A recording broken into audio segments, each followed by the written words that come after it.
Welcome back, ladies and gentlemen. Today, with the weather starting to change now, I'm going to be pruning back my climber. Clotted cream it's called. Smells divine. Just let's get to the front first, show you how we go about doing this. Yeah, the weather's absolutely gorgeous today. A bit cold, but what do you expect this time of year? So yeah, I've started this side already.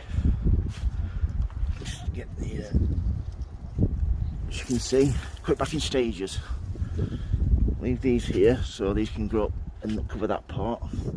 Put some down at the bottom. This way, like you can see here, so you get flowers all the way up and down it. Just get down here first. Sorry about this, everybody.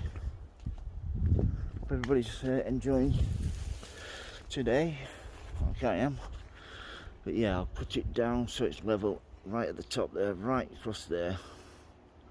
Cut some away there, and then this side, which doesn't get as much sunlight, so it really grows looking for that sunshine. So first of all, get this set up.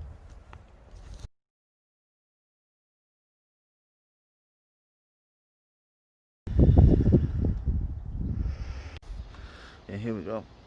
Nearly finished now, just a little bit on the top there to do. A little bit down the side. Let's get my shears. Let's get this done. Yep, this is a climber called Clotted Cream. Always forget the genus. Jasmine, that's the one. But how many times I say that with my dyslexia? Always forget it. Let's just get this set up, shall we?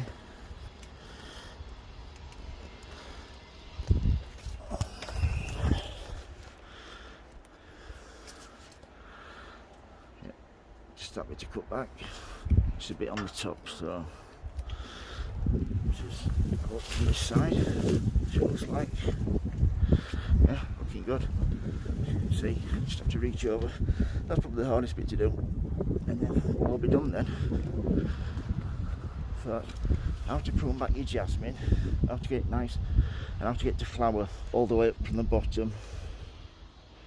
From the bottom all the way up, you want to prune it back in layers so you've got new shoots all the way up, so you get flowers all the way up. But by doing that I've also pruned back my clematis, which I'm not happy about doing, but it's got to be done.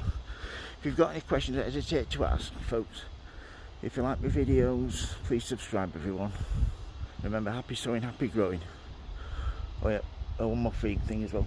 I generally give it a feed when I've given it a good prune this time of year. That's the last feed I will give it, just to try and replenish some of the nutrients and that it's going to lose with chopping it this hard back this time of year. So yeah, I just use general purpose fertiliser. You can use tomato feed, which has got a lot of potash in it. That really helps recovery. So yeah, happy sowing, happy growing, everybody. Thank you for watching. Please subscribe, and if you're on Facebook, please give me a like and please follow. Yeah, everybody stay safe. Thank you very much. Bye.